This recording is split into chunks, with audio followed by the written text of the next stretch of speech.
بسم الله الرحمن الرحيم والحمد لله رب العالمين والصلاة والسلام على خاتم المرسلين والأنبياء نبينا محمد وعلى آله وصحبه أجمعين أما بعد. My dear brothers and sisters in Islam, Assalamu alaikum wa rahmatullahi wa barakatuh.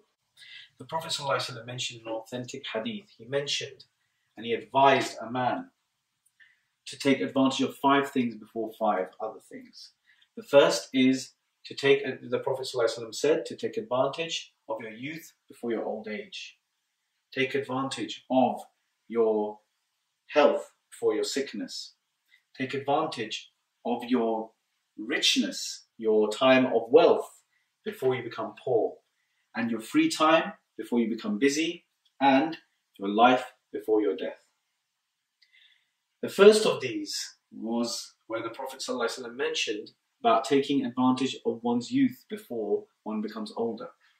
Now, according to the Arabic language, what does being a shab mean? Shab means to be a youth.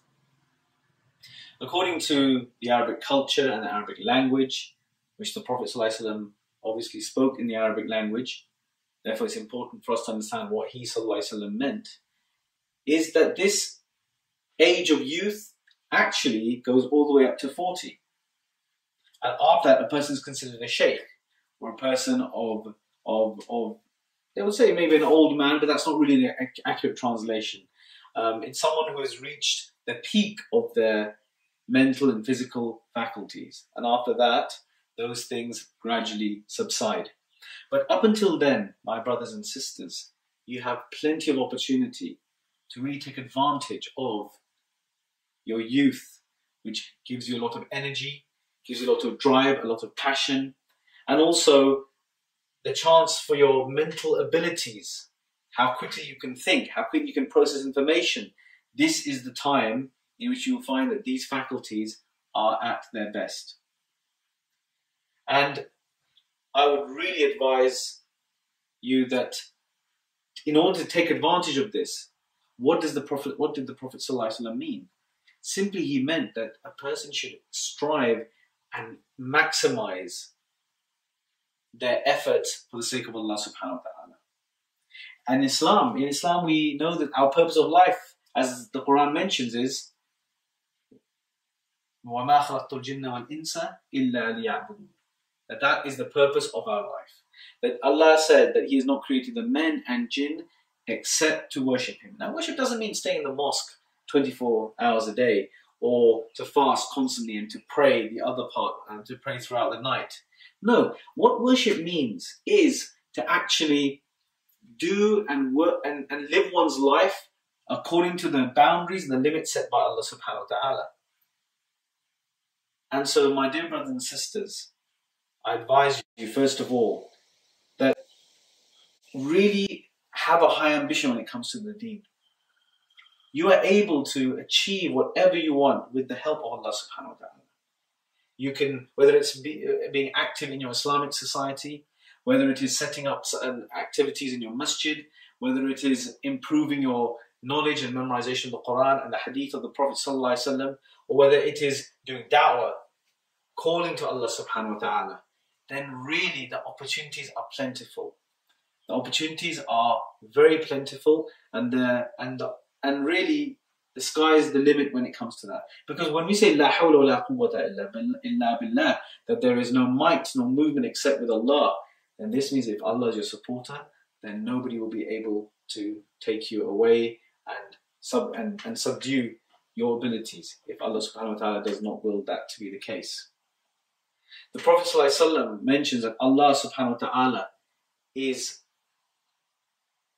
very pleased with the one who actually spends their life in his worship. Because as a young person, and with that energy and that strength and drive, it's very easy to be distracted from the real path of Allah subhanahu wa ta'ala. So what I would say is, first of all, brothers and sisters, gain knowledge about this religion. Gain knowledge first about those things which are obligatory. The things that you do in day-to-day life, whether it's praying, fasting, if you're opening up a business, then you need to learn the rules of buying and selling. And so that Allah subhanahu wa ta'ala, He gave this deen in order for us to benefit in the maximum way possible in this life and in the hereafter. So everything that He has commanded us to do is good and wholesome, and everything that is forbidden for us is bad for us and is detrimental to us in the long term.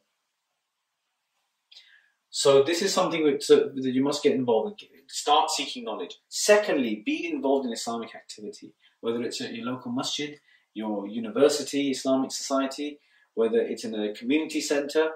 Get involved and use that for the sake of Allah subhanahu wa ta'ala. Because after all, not all of us can recite Quran as well as others. Not all of us pray as much as others. But if we can actually put and direct our energy towards those things that we might actually find our place in.